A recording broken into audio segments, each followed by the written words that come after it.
Okay. Uh, so, I may or may not have been in a bit of a scuffle, and I may or may not have damaged my mask a little bit. But, you know what, it's probably not that bad. I mean, right? Alright?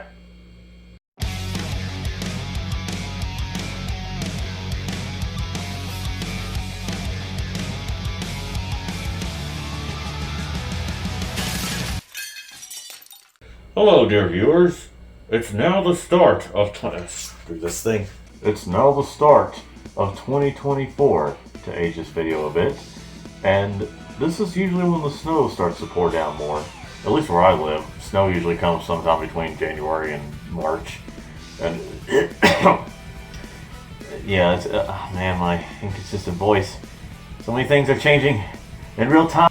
And what better way to take advantage of the snowy weather than with snowy games? Specifically, snowboarding games. Today we're going to take a look at the PlayStation exclusive series, Cool Boarders. Well, mostly PS exclusive, but we'll talk about that later. Starting out in 1996, this is a franchise that continues to this day. I'm pulling your leg, the last game was in 2001. Well, let's not get ahead of ourselves here.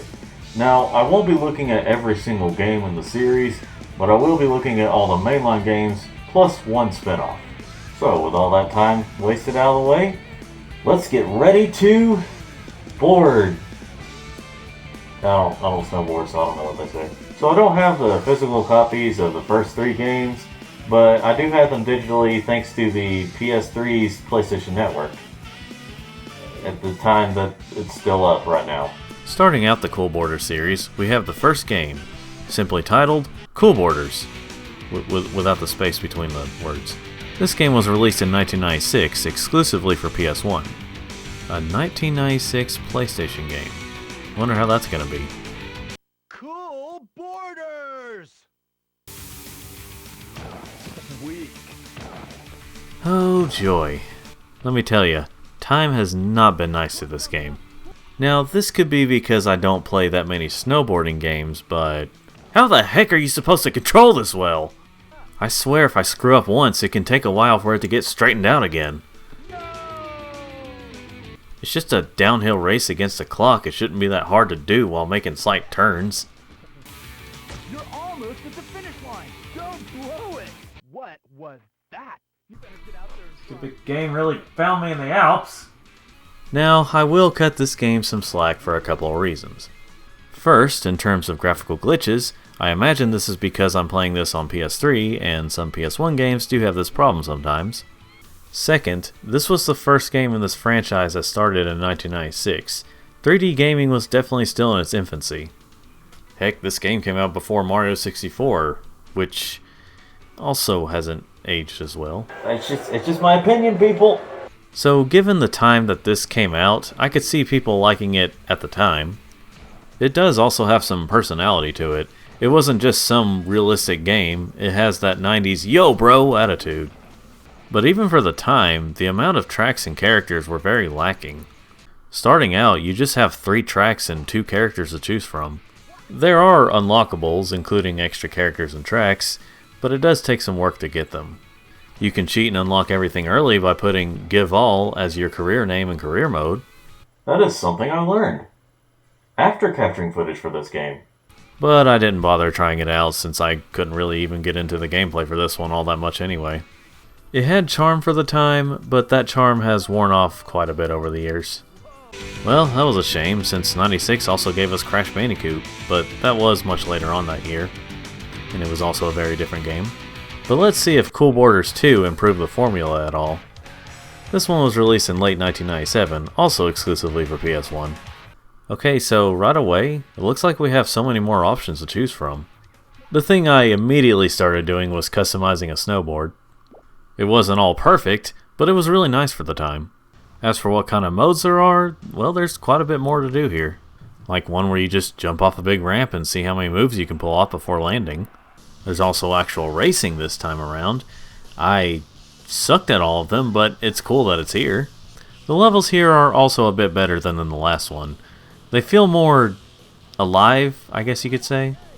Also, they advertised the chips out of Butterfinger. Anyway, other modes include you just going downhill in the levels and one where you jump off of half pipes to pull off some cool moves. It's all pretty cool, but what about the gameplay itself?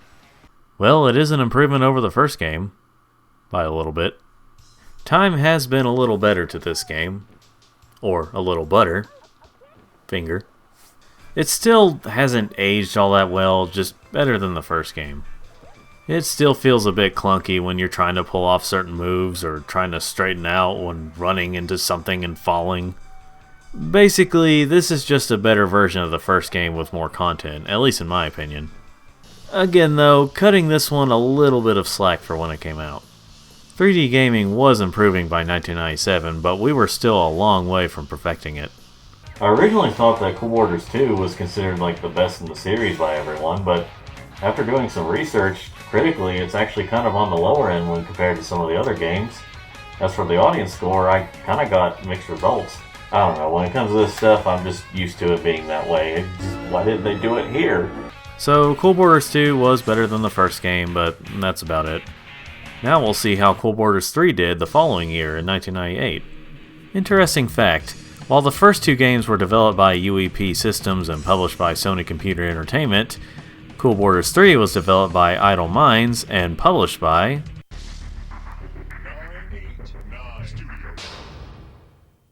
which seemed to happen to quite a few Sony game franchises when it came to the third game in their respective series, including Jet Moto and Twisted Metal. Anyway, just thought that was interesting. Well, this menu is straightforward. No real style to it, it's just words and backgrounds. I mean, we do still have these stylized 2D images of the characters, but you can tell a difference. A lot of modes from the previous game make a return here. As for the gameplay, there is quite an improvement here. I also noticed that instead of leaning heavily into that "yo bro" 90s style, they went for that more realistic style. The 90s stuff is still there, but they definitely lean more towards realism. Although, it is great that they added fighting to the game. If you get near your opponent, you can just punch the crap out of them. That's right. Don't let them anywhere near that finish line. That trophy is yours. Thought that was amusing. As for how the game plays overall, I actually had a better time here than the first two games. This feels like more of an improvement over 2 than 2 was over 1.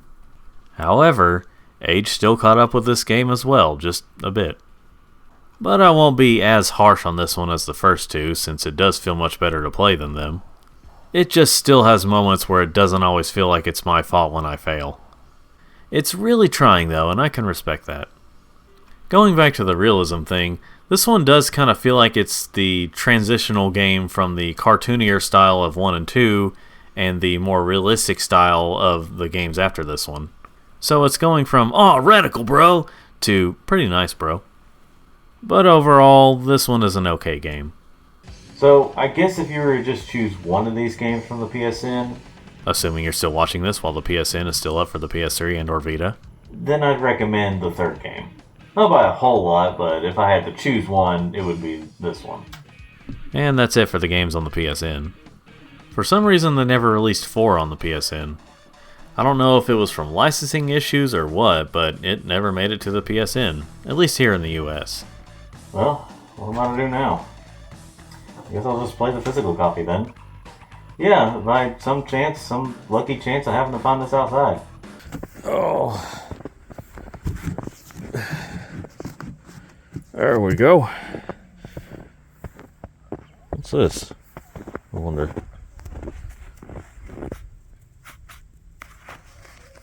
Huh. Cool Borders 4. Well, that's neat. Random find, but hey, I've been looking for it, so I'll do my video on it. I don't know how or why it ended up out there, but here we are. Cool Borders 4 was released in 1999 and was the last mainline Cool Borders game. This was actually the one I grew up playing, as it came out when me and, coincidentally, Danny were 5. I first played the demo for this game via one of the Pizza Hut PS1 demo discs. But how well does this game hold up, with or without nostalgia? Well, let's cool board this game. Let's play the game. Well, this sure is taking me back. I forgot how quiet the music was for this game, at least the menu music. Of course, I started customizing my board immediately, which, now that I think about it, I don't think 3 had this. The downside is this one isn't as good as 2's, but hey, you can also create your own character. Kind of. Anyway, getting into the game, it's like I said about 2 being a better version of 1, this one feels like a better version of 3. However, as you can tell, they leaned pretty much into realism over cartooniness.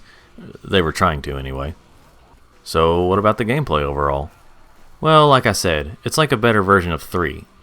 Now, nostalgia may very well be clouding my judgment here, but this might be the best Cool Borders game out of the mainline games. Of course, by mainline, I mean the ones with numbers that were released after the first game. So, I guess that means I think this game is good, right? Well, unfortunately no. This game still has many flaws like the previous games, and while it may be the best in the main series, it's still not really a good game to me. I can play it for the nostalgia, but I can't really enjoy it much otherwise. Wow, I can still see the trash even through these glasses. I do still think this is the best one even without the memories, but I think overall it's just slightly above okay, slightly better than 3. There's still a lot of falling that doesn't make it feel like it's always my fault. Not to mention, in terms of personality, this one lacks. Like I've mentioned before, the first couple of games have a lot of personality, even if it was very much for their time. Even 3 had a little bit of it. But this game feels like it could be some annually released multi-platform game. It doesn't really stand out all that much. Which is honestly a thing with most PlayStation sports games. Unlike with most Nintendo sports games, a lot of Sony's games just feel like they could be anyone's games. There's a lot of them where it's hard to tell if they're PS exclusive or just another multi-platform sports series. Except for Hot Shots Golf, those definitely stand out more. But this one does not. Now, it's not like there's a ton of snowboarding game franchises out there, but still. Cool Borders 4 will always have a special place in my heart for the memories, but that's about it. Cool Borders 4 is one I'd recommend over the rest of the main games, but I still wouldn't go out of my way to get it. It seems like the series just hasn't held up as well over the years, but those are just the main games. What about those spin-offs I mentioned earlier? Well, this is where things get interesting. There are a few spin-offs that came out during and after the releases of the main games. The first one to come out was Cool Borders Arcade Jam, which is actually considered mainline, but only because it's basically just an enhanced version of 2, from what I can tell. The next one, you're gonna have to sit down for this one. This one was released the same year as Cool Borders 4. It's called Cool Borders Burn. Yes, with 3 R's.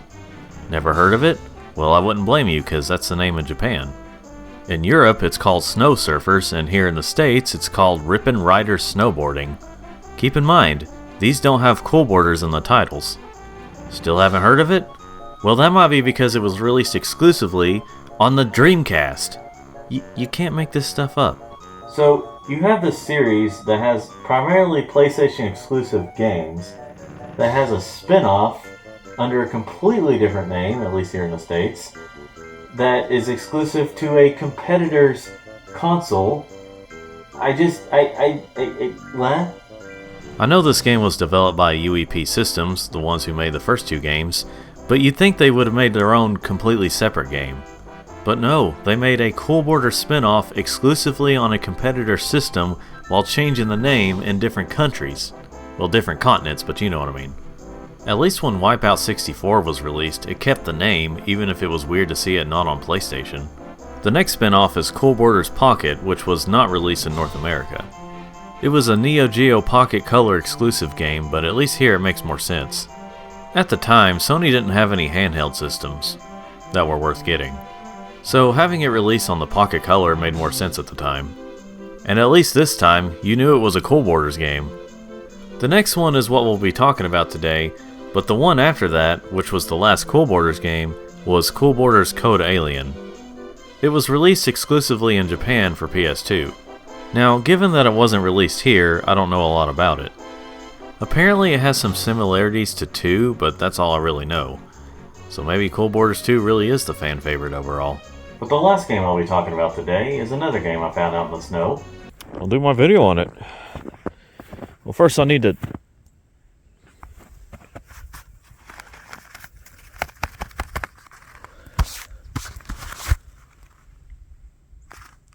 Cool Borders 2001 on PS1. Huh. Well, I got 2 games to get inside. Anything else? I don't feel like looking, so... Alright. Cool Borders 2001 was released in 2000 for PS1 and is the only game in the series to be released exclusively in the good old US of A. And Canada. And it was a North American exclusive. Anyway, this game was developed by Idle Minds, but was published by Sony Computer Entertainment. Given the way I felt about the main Cool Borders games, I don't really have high hopes for this one. But hey, it's here, so why don't we give it a try and see for sure. I haven't really talked all that much about the intro movies for these games, but they're typically like most intro movies for games like this. This one, though, it's a bit odd.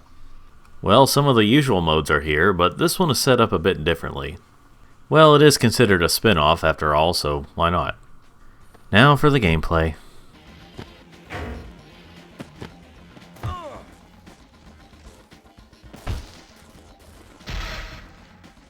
Wait, what's going on here? Something seems off. Am I having fun here? Every game I've played up to this point feels like they haven't aged very well or just has problems in general.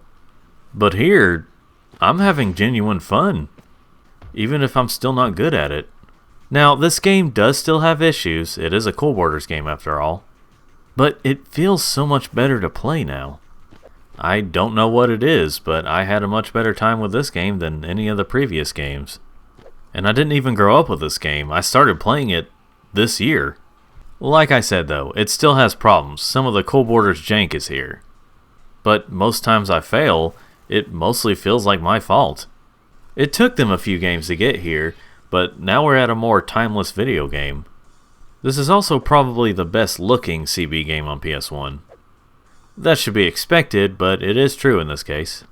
At last, a Cool Borders game, I think you get it at this point. I like it. What could possibly be better than Cool Borders 2001 on PS1? Besides many other games. Well, how about Cool Borders 2001 on PS2? You know the story. Well, I guess it's a good thing that I took the discs out, let them dry, and let the cases dry. Maybe they shouldn't have been out in the snow. But, it is what it is. Speaking of icy stuff, speaking of cold stuff, I need to get something out of here. It's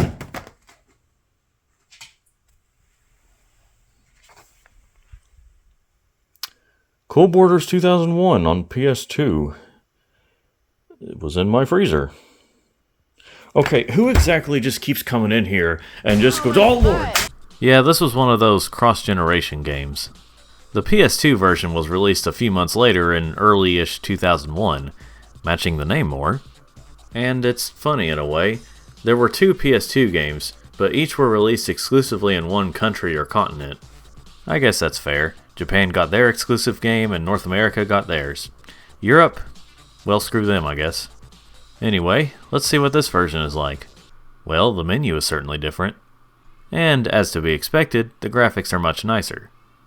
Everything here has in-game graphics instead of stills. They also brought back more voice acting. Hey man, I'm Trent. When starting the game, this is basically the next-gen version of CB 2001. Like, this feels like an enhanced version of the PS1 game with some changes here and there. Like, the jump meter, or whatever it's called, is now a spring instead of this meter type thing. And it plays ever so slightly better than the PS1 version. The frame rate is better too. What's also pretty cool is after finishing a challenge, you see a replay of it whenever you go back to the main menu. I don't know too many games that do that, so that's neat. With the voice acting, this game does have some edge to it. Ow, my foot! Be careful when playing this around your parents, kids. This is just an overall better version of what I now think is the best Cool Borders game. It is kinda sad that this was the last Cool Borders game, cause it's fun. Well, Code Alien is considered the last, but 2001 on PS2 was technically the last Cool Borders thing to be released. With a name like 2001, it sounds like they were gonna continue releasing these games yearly. They would just name them the year that they were coming out, or the next year like a car. But honestly, they wouldn't have made it too far, cause SSX, pardon my French, came in and redefined the snowboarding genre. But hey, at least they went out on a good game. I don't know, maybe I just suck at these games, but I just really couldn't get into them because they feel like they haven't aged all that well. I mean, I could mostly only enjoy 4 because of nostalgia, but at least 2001 was a good time. So if I were to recommend one game, that's 2. So if I were to recommend one game out of this whole series from what I played, obviously I'd recommend 2001. Mostly on PS2, but if you can only play it on PS1 or can only find it on PS1, this one's good too. Honestly though, if you wanted to try any of these out, I'd say go for it because these games are pretty cheap these days. If you're still able to get the first 3 games on PSN, they're just $6 each. But outside of that, they're still really cheap, like less than $10 cheap, at least from what I've seen. You know, this is really making me want to go out and snowboard. Well, thanks for watching, folks. Have yourselves a good day or night. Ow, my butt. I didn't even make it outside for that. Thanks for watching. If you enjoyed this video, be sure to leave a like and subscribe for more videos in the future. Leave a comment and let me know what you think of what was talked about today. Until next time, thank you for watching and have a good day or night.